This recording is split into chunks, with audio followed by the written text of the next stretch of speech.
start, I want to preface this by saying I am not by any means a securely expert. I had one 4-hour training that they did with all the academic coaches, and so I felt like I might be able to impart some wisdom or troubleshoot, that sort of thing.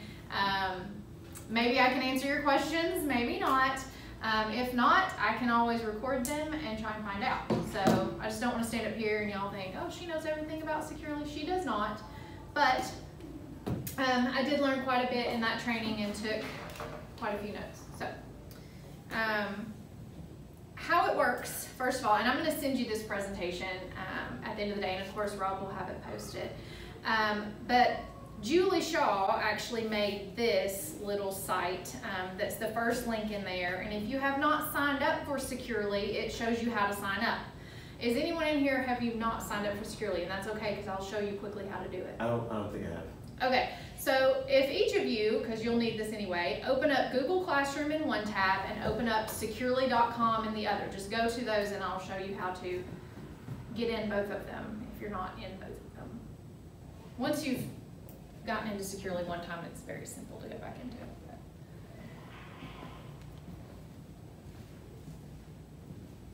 Are you okay? Yeah, All right, when you go to Securely, up in the upper left-hand corner, there's Log In, and you will choose Classroom. You're always going to log into Securely Classroom every single time. And then it will ask you if you want to log in with Google or Outlook or whatever. You're going to click Google.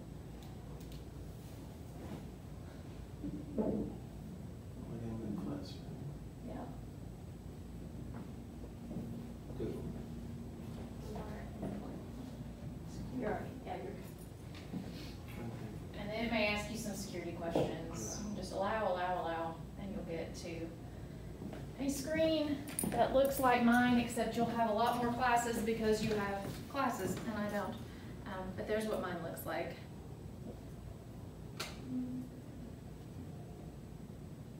Everybody good? Mm-hmm. Y'all there?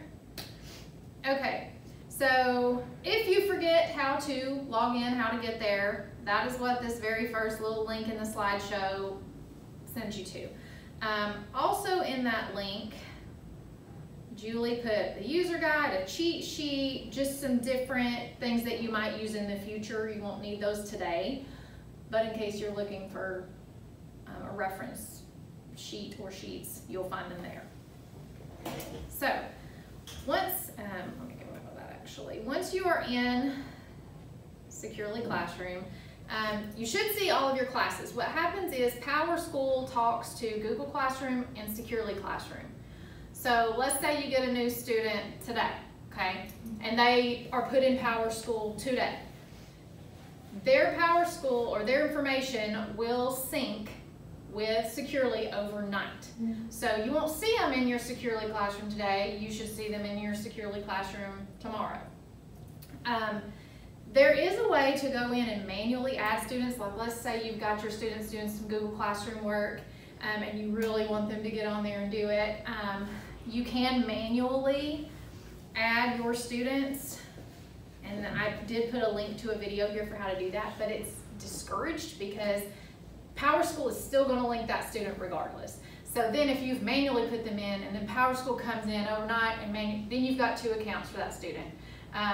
Maybe it's easy and you just delete one. I don't know. But I don't know how to fix that. Dr. Reed, maybe she might know how to fix that. If not, it's going to require a tech ticket to then fix it. So I feel like you'd be better off just wait overnight than to try and manually add it. Does that make sense? So you guys probably have in PowerSchool your rosters. You probably have some classes that don't say first block 22 kids. It probably says first block 13 kids and then another first block 7 kids because you have gifted or inclusion or whatever, right? That can become a nightmare if you don't combine your classes in Securely, okay? Because then you have to assign it to this first block and assign your stuff to that first block and make sure, are y'all with me in that? So there is a way to combine classes, okay? So I'm just going to pick one of mine. I'm going to pick this one here. You click the little 3 dots, so you can pick any one of your classes. Try and pick one that's an inclusion or a gifted, something that has multiple rosters. So I'm going to go to class settings. I think I go to class settings. Hang on, I may have told you wrong. Let me go back. I go into it. I'm trying to remember. Oh no, it's add a new class. My apologies. You go to add a new class up in the corner. Don't do class settings, that's the next thing. You go to add a new class and you'll name your class. So let's say I want to combine my RMS and my Chattanooga Valley because I'm going to do the same stuff with them. I don't really want to do that, but we're going to say that for this. You're going to name your combined class, and then you go down here and select the rosters that you want in that combined class. So if you have your 2 first block rosters that have pulled over from Power School and you want to make 1 first block roster, name it whatever you want to name it, and you select those. So I'm going to select these 2, select school, and then I can go down here and add, and it will create a combined class for me. So if I go back over here, then where'd it go? It popped up right there, and it combined them both. And then you can use some of these features up here to rearrange. Like if you don't want to see all of those, you just want to see your combined classes, you can reorder them. Does that kind of make sense? It looked like they were already combined, but.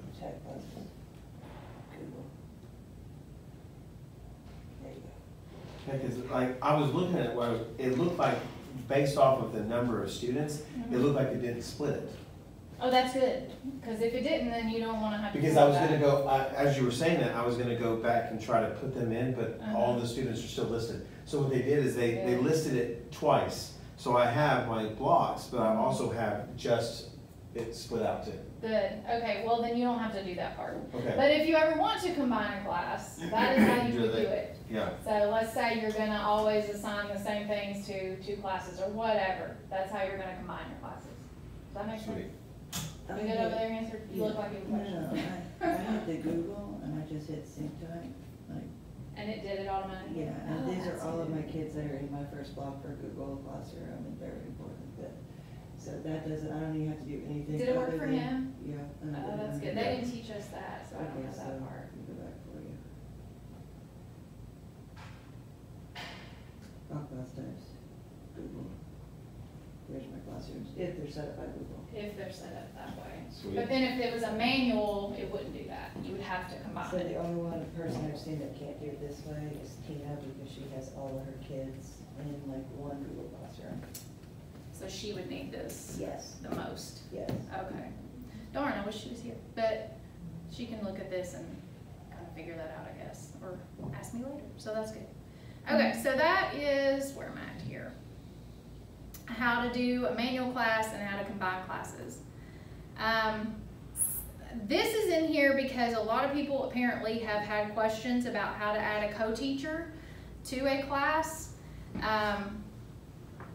So I just went to this combined class here. You go to any class you want, and you're going to hit the 3 dots and go to class settings, and you can add any teacher you want here that populates. This is really good if you have, like, okay, let's say you're out and you want your kids in Google Classroom for whatever, and so-and-so is going to be covering for you. Those 2 are going to be covering for you. You can add them even for just the day to your class so that they can monitor things, and then tomorrow you can take them back out. That's cool. So you can take teachers in, or sometimes co-teachers change. I know at the Valley, they just had a shift in co-teachers like last month because they brought somebody new in and everybody shifted around. Their whole schedules changed. So they had to take some out and put new teachers in.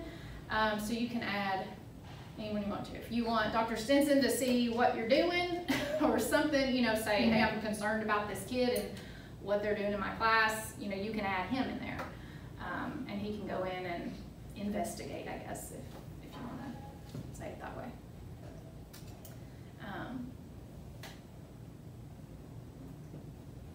Questions about any of that so far before we get into like pushing out websites and blocking plans and all that? You good? Have any of you done blocking plans or pushed it? So you know. Yeah. Good. And you may be able to give me some tips that I can't give everybody because I don't have, the only class I have is the new teacher class. So I don't do this every day. All right, so web links over here.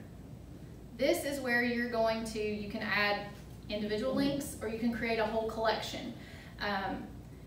When possible, I would recommend adding a collection, because if there are websites that you have your students go to very frequently, it's much easier to push out a collection than to have to push this one out, push this one out, push this one out.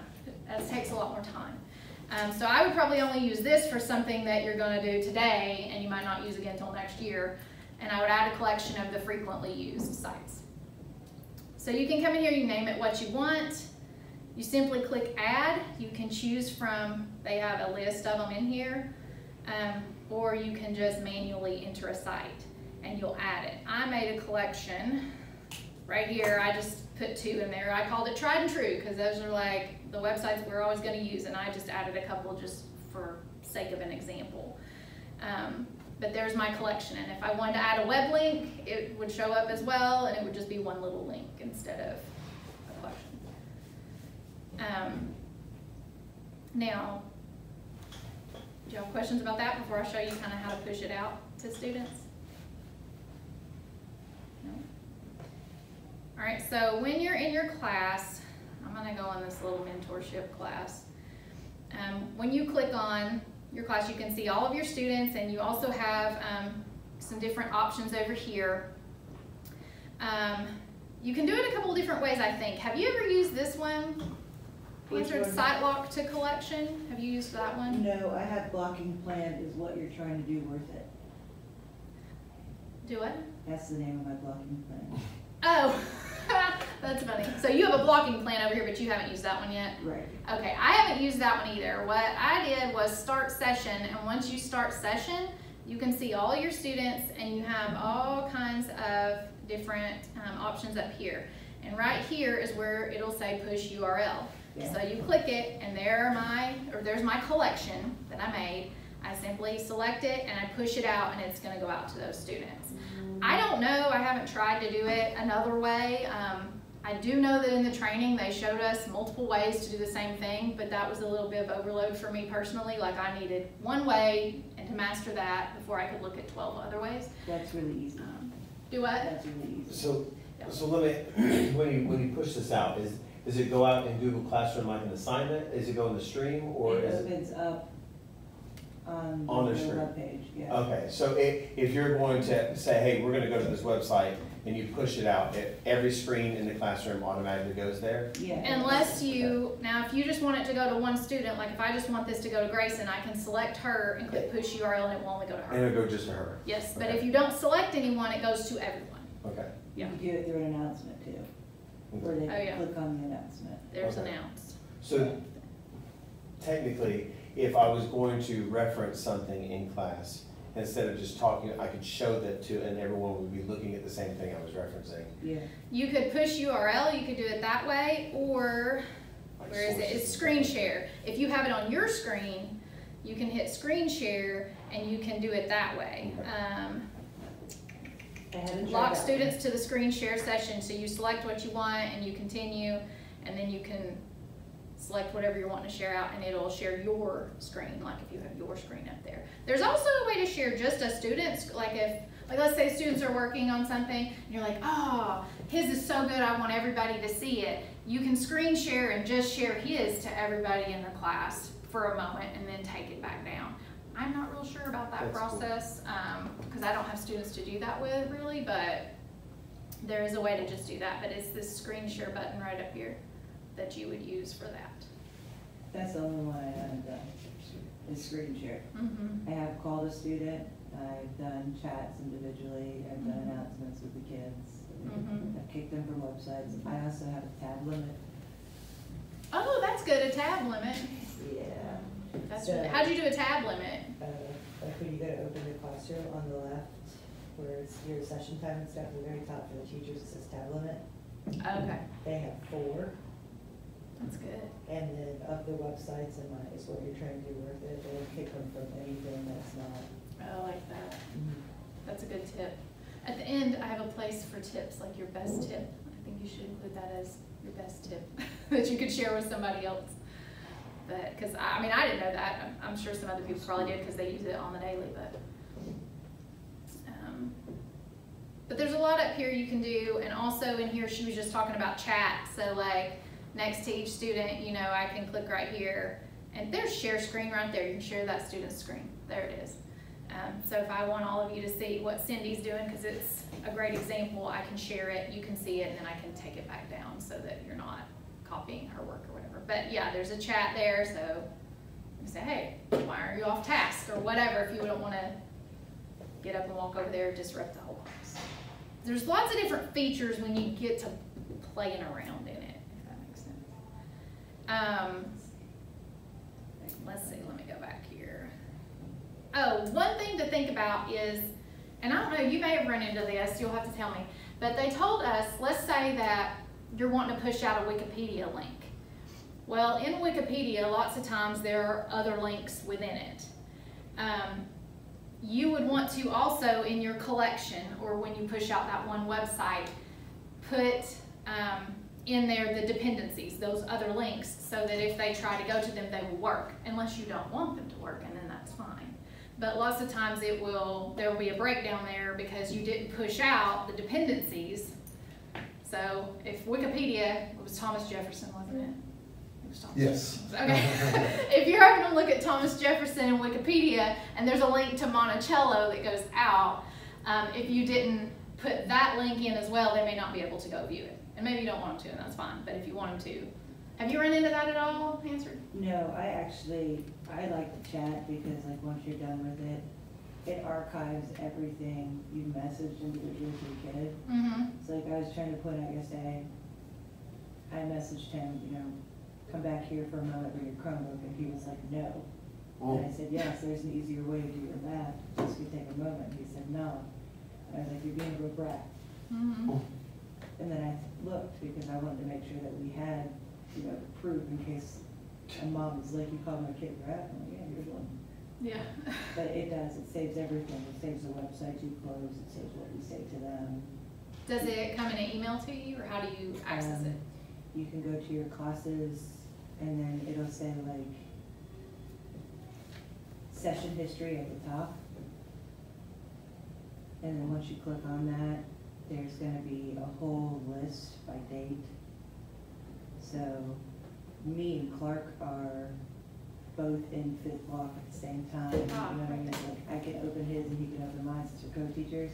Mm-hmm. But it tells you what time you're in, how many students you have recorded that day, and then any message that you send to them is recorded on the side. Mm-hmm. Anything that you kick them out is recorded on the side. It's a lot like, what's the last one we had?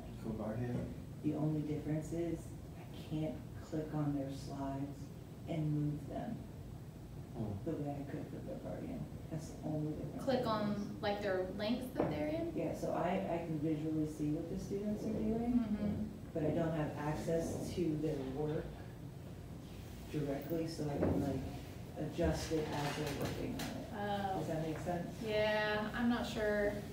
That's the only I'm not sure thing. how to do that either. Have you looked to see if there's a video about that in any of their videos are really good, and I'll show you how to access those, but they're usually, like, whatever topic it's on, they're 3 minutes, Okay. give or take. They get to the point, they don't make you listen to a bunch of hoopla, and they just show you how to do it. They're really good. There could be a video about that. I don't know.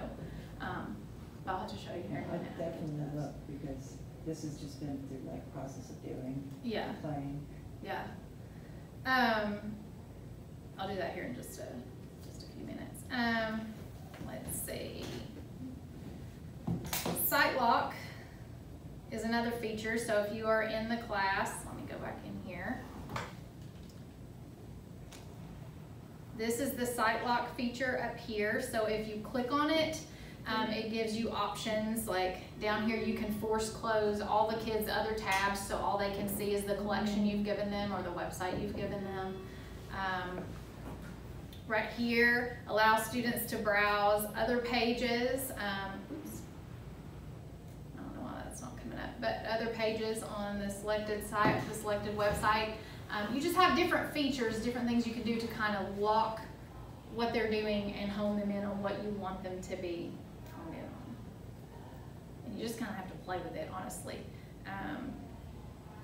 and see. Have you played with that at all? The Yeah, site block? but I just pulled up my first block and kicked a bunch of kids out of whatever they were doing. Davis almost did that last block. She was like, oh no. I didn't realize that they could not be in one class, and if you tried to pull them up in another class that it would do that. Did you realize that before today? No. No.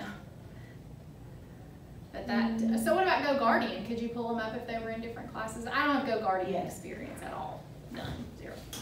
Yeah, because for Go Guardian, we had an entire 7-2 team where like recorded it on their own, and then we would go in and do our own classes for that time frame. But in here, it won't let you do that. It's one at a time. Okay. And somebody was asking last block how to set your classes. And I believe it is in here. Yes, when you click on your class, no, that's not where it is. Let me go back. Class settings. Down under the little 3 dots in class settings at the bottom, you can set your class schedule so that every, you know, what is it, 10:18 to 11:23 or whatever, these kids are with you and they're in your securely classroom, and you don't have to set it up every week. It just is. You can change it. But since you can't have kids in multiple classrooms at once, you can kind of set it up where they're yours during that time, if that makes sense. Yeah, but like right now, I've got 3 of them that are in Coach Lewis's class, and I haven't taken them from Coach Lewis, but I can if I want to, because at the bottom it says add to session. So if I click on that, I steal them from Coach Lewis's, which is kind of mean, but it's an option. So you could do, so say for example, they're in Coach Lewis and they're not doing anything. You could steal them from his class and say something to them. I don't have access to see what they're doing. Okay. Because he has them and he can see their Ah, screens. all right. But like if I wanted to, I could steal them from his class. Yeah. So I can only see the ones that aren't in a securely classroom, Yeah. which is like the ones on top, and you can see these 2 are trying to open tabs that aren't allowed. Yeah. But hopefully you wouldn't need to steal. I mean, if the kid wasn't right there with you, Yeah. Yeah. why would anyone need to steal them anyway? You know? Yeah. It's just like she said, it's cruel. But yeah, that's cruel. Well, I just wanted to see the lock that you were talking about, because I haven't done that one either. Yeah. There is a little video on SiteLock right there, which we just, you can lock and unlock your students' screens too. And that I do know how to do. I'm not as familiar with SiteLock. Let me go back in here. Screen lock. So right here, if you lock their screens, they can't do anything. And like I said, it applies to everyone unless you select someone or 2 or 3 kids. Yeah. And to unlock it is as easy as going over here and unlocking it. You're gonna lose your screen. Huh? You're gonna lose your screen. Oh, thanks. Okay. What did I hit? All right, so blocking plans. Let me just show you because the language is confusing. Hansard probably knows because she uses them, but over here you can add a blocking plan. When you do that, you can do sites or apps, either one, name your blocking plan, but when you get in here it's going to ask you a question. Block only or allow only. And the language is confusing, but block only, it tells you like, if you have sites that are block only, that means that they cannot go to those. They are blocked. If you have sites that are allow only, that means they can only go to those. So until you get used to it, you really have to read the description to make sure you're doing what you want to do. Because block means I want to block all of them, allow means I want to allow all of them. And once you create that plan, it's kind of like, go back, it's sort of like the web links where you'll go in and go into class settings. I think it is. Where is it? There it is. And you add your blocking plan right there. So I don't have a blocking plan, but it would be right there. You would select it. What was yours? Why would you want to do this? That's great. What? Is what you're trying to do worth it? Is what you're trying to do worth it? Yeah, like I would have coined a phrase that's kind of like that. 'Cause that's I like great. that, yeah. It's like, why would you be dumb enough to try this? So yours, you made a blocking plan to block. things, not to allow certain, correct? Yeah. Okay, but you can So- go either way. If you mind me asking, like, on your blocking plan, is it like specific websites, you know, they try to go to, like Spotify and things like that? Yes. Okay. And I think we actually did, you know, 'cause I think we actually put in the, like, what we want them to do. So we did Google Classroom, Oh, so you did allow we then? did the allow. The allow, We did okay. CK12, look it's one that like we forget about, so we have to go back in and address it, like all of our math websites that we Yeah. commonly use are in there. Sweet. So it's an allow plan, but then you have a blocking one. But Yeah. I do like to go and open their screen, because you can open their screen and it shows you the websites they're on and just kick them out of those sites, but it gives you an option to block that site when you kick them. That's, So you just select block and you can't open it again, yeah, at least for that day and that block. That's helpful. It's very helpful. yeah. There's like one football game that Oh, I yeah. have, yeah, and that's the one game they play. And if you block that, then that they're pretty much gonna give up, because they don't really go to anything else, they just wanna play that one football game all the time. All right, sweet. But that's kind of how you do, those are, to me, those were the major things that they taught us how to use. There are other features, and even with that, like, they didn't set up a classroom for us to be the student, so I don't know the student side of it. Now, Hansard probably does, because she has students that she actually is using this with on a very regular basis, so she could probably speak much more accurately about that side of it and what the view is. But they did tell us a few other things that I felt like were important to share. There is a Live Connect. Have you ever used Live Connect? Yes. Okay, which if they're off campus somewhere, maybe they're at home or whatever, they can connect to your classroom that way. It's a face-to-face, Yes. kind of like in, what's the other one we use? Like Google Chat? The old thing that we did. Oh, good barn. Good Garden, so like, I actually called Damari. Oh, I know what you're talking about. And worked with him that way. He had to accept it, but I could see him. Yes, accept because it brought up like a Google Meet. I remember that, Yeah, yeah. so it's a face-to-face call. So there's that. We already talked about the chat feature. That was something else. The student report will tell you how much time each student spends on every website, what they've been on, how much time, that sort of thing. I think it emails it to you. Does it not email it to you as well? I don't have that set up, but Okay. You can see that when you go back into their archive. In the history? Yeah. So you could view it in the history, or the reason I think that is because, like, I got an email today after going into this. You can see right here, this came from just messing around with this, and when I scroll all the way down, it's student browsing history, but of course I don't have any because my students are not doing anything today.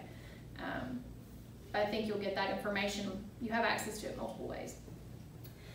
If you try to allow a site and the county like firewall is blocking it, it doesn't matter if you allow it, it's still going to block it. So sometimes when you run into something and you're like, why won't this open? It's so frustrating, because I know Dr. Reed, I had talked to her before I did this. I was like, what are the biggest complaints you have right now? Maybe I can address them.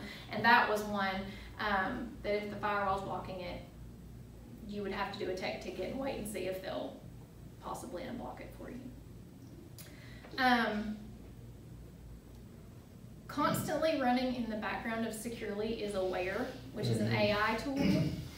And it is made to try and distinguish between if a child is searching for like guns related to the Civil War or guns related to shooting up the school.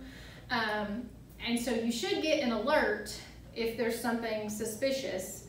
And they do it supposedly on a level or a scale of 1 to 5. 1 meaning we don't see that as that critical, and 5 meaning woohoo, pay attention, you know.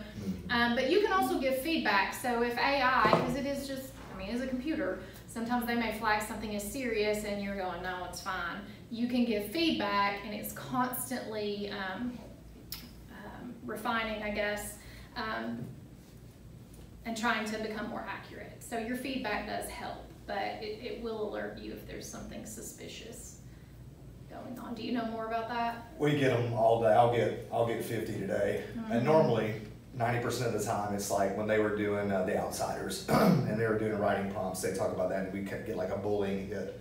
It'll tell you what category it's in, or when they're studying 9/11 and the Afghan War and all that in Coach White's class, ISIS comes up a bunch, and we'll get alerted to that. But then every now and again, there's something that I will tell you most of the time when we look into it.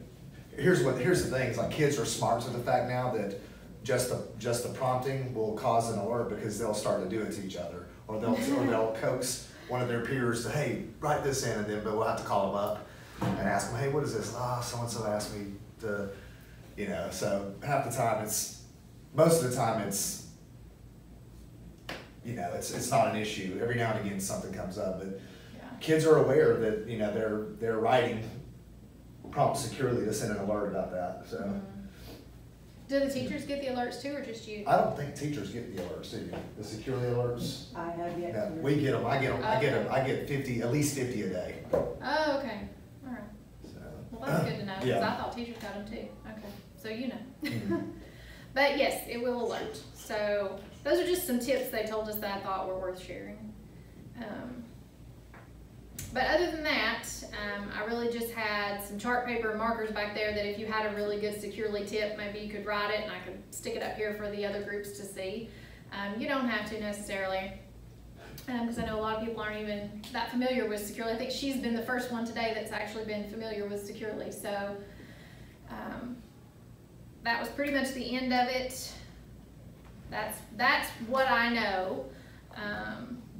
That's your story, and you're sticking to it. That's my story, and I'm sticking to it. If you have a question, I'm glad to take it down and try and see if I can find the answer. Sometimes Dr. Reed might know, or I can ask one of the tech guys and see if they know.